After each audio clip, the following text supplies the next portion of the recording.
So I have Queen Charlotte stepping forward first. And she did ask me permission to bring forth her husband, George. And I said, of course.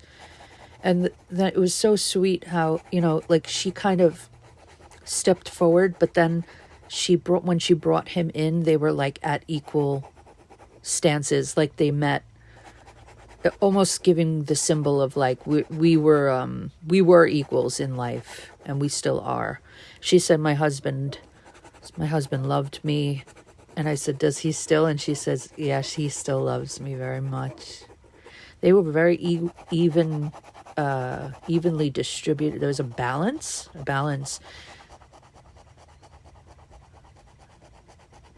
She's bringing up the dogs, and I'm just seeing generally dogs. Like she showed me like a general, just an example of a dog, of a canine, just any old canine. So she's just talking. Maybe she said, yeah, okay. So there was truth in some kind of way to the dog situation.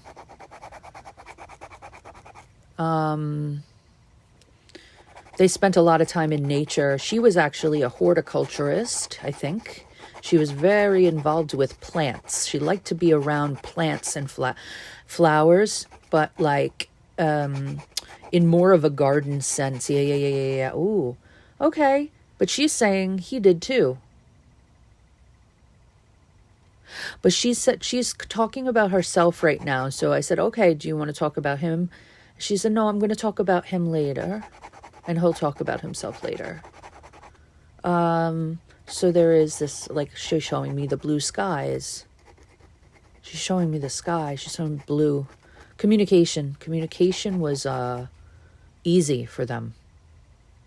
Because when I see a clear sky, and blue, the throat chakra, so there was a clear understanding between the two of them of being, we talked about being equals with one another. She's so beautiful. You're welcome. You are. Oh, she's like, you're very beautiful too. Oh my God, you're a queen. I feel so honored. Whoa. That's really nice. Thank you.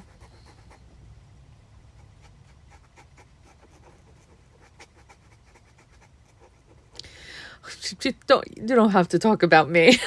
She's talking about me with me. She said, you were a shy girl, huh? I said, yeah, very much. She is a headstrong person, that they got that right, but that she does have a tenderness. She said she wanted to speak to me because the area of the world in which I live, the people here are very much like how she was in that lifetime. And she's saying, I was really headstrong and hard on the outside, but underneath there was this really soft underbelly. There was this just soft little teddy bear underneath it all. Like this need to keep myself hardened because of the terrain I was navigating through. And when she says terrain, she is talking about the royalty. She is talking about what it was like to be queen and having to be strong in so many ways. And not only for the country, but in her personal life. She said, I needed to have a covering, a thick skin. And I was very young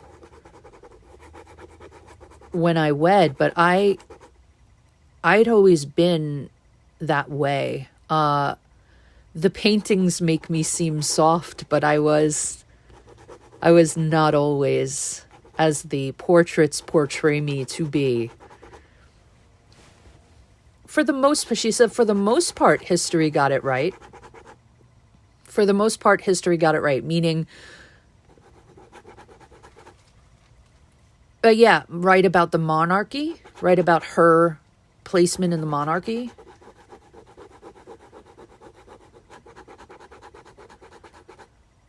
I did oversee a lot more than other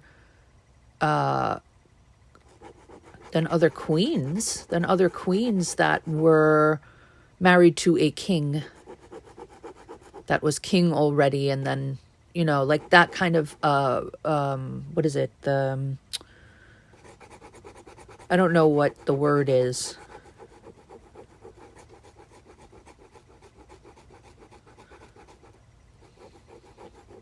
Where there was already a king established, and then he married, and then she became queen. So in that position where there was a king sitting on the throne, she said, I did a lot more than other queens that were in that same position before and after me.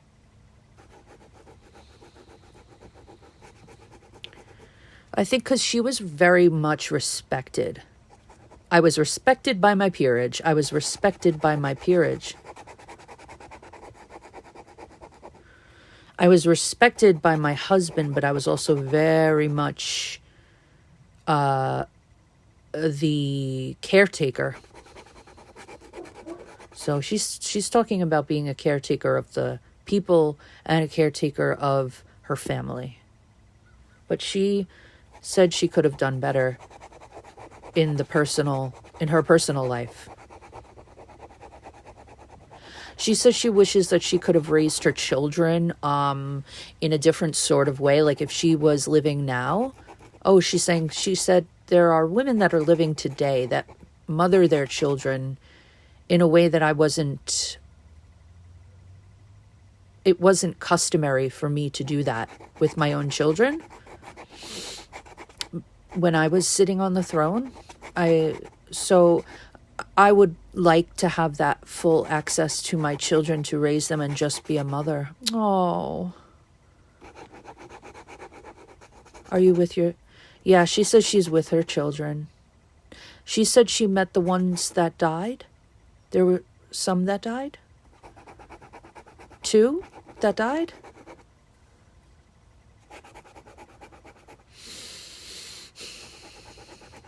Oh my goodness. Okay, this is what she's showing me. She said, I died before George. She died before George? Okay. I died before George. I had to go first. I had to go first because he needed my help when he was going to leave the body. He needed me to navigate with him. Oh my goodness gracious. This overwhelming love, this connection, them touching hands energetically when they're out of the body. She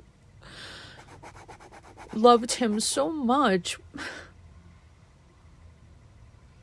She said, I made a lot of mistakes, and so did he, but we did it together. Oh my goodness.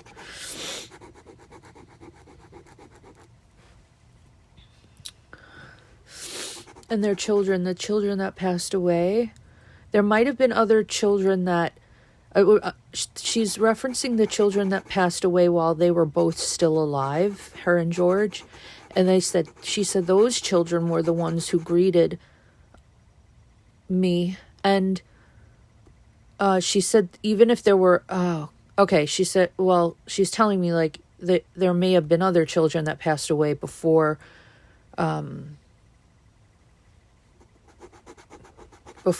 yeah, okay. She's just saying those children that passed away. The younger ones that passed away. There might have even been grandchildren too. Yeah, there were a lot of grandchildren that met her on the other side that some of them never made it in utero. Some of them did. There's a daughter. She wants to talk about a daughter. There was one daughter that she said was so much like her.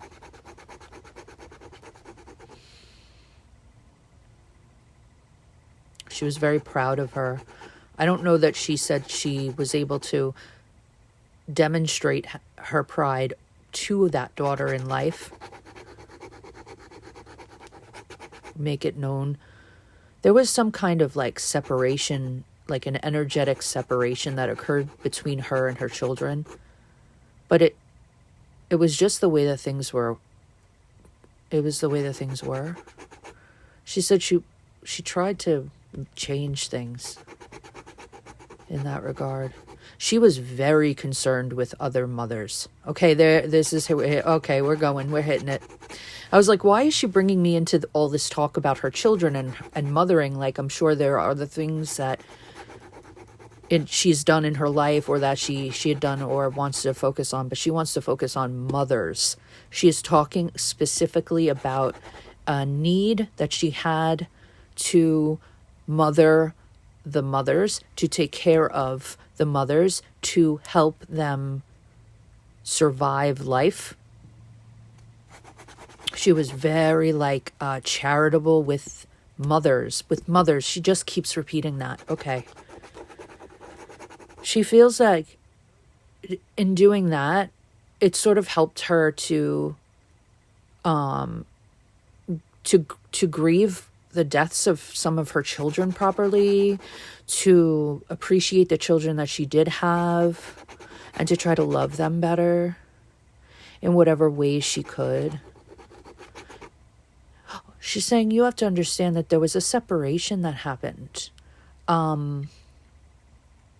Like, I was bred in the same way that my children were. And so, like, my disconnect from my parents, it's like it was generational. So she's like, I knew no differently. I knew no differently than that.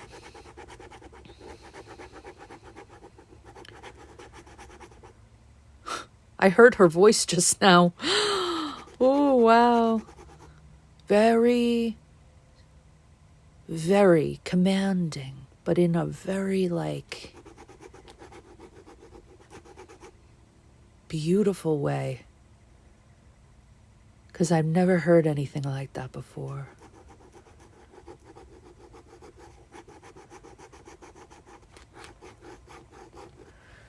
I was asking her if she'd like to bring George forward, but I think I'm going to just disconnect for now, and then will you come back and speak again with me, and then we'll bring George through? Yes. Okay, so this is it for now, guys. Wow. If you have any questions, let me know, and I'll ask her in the second video.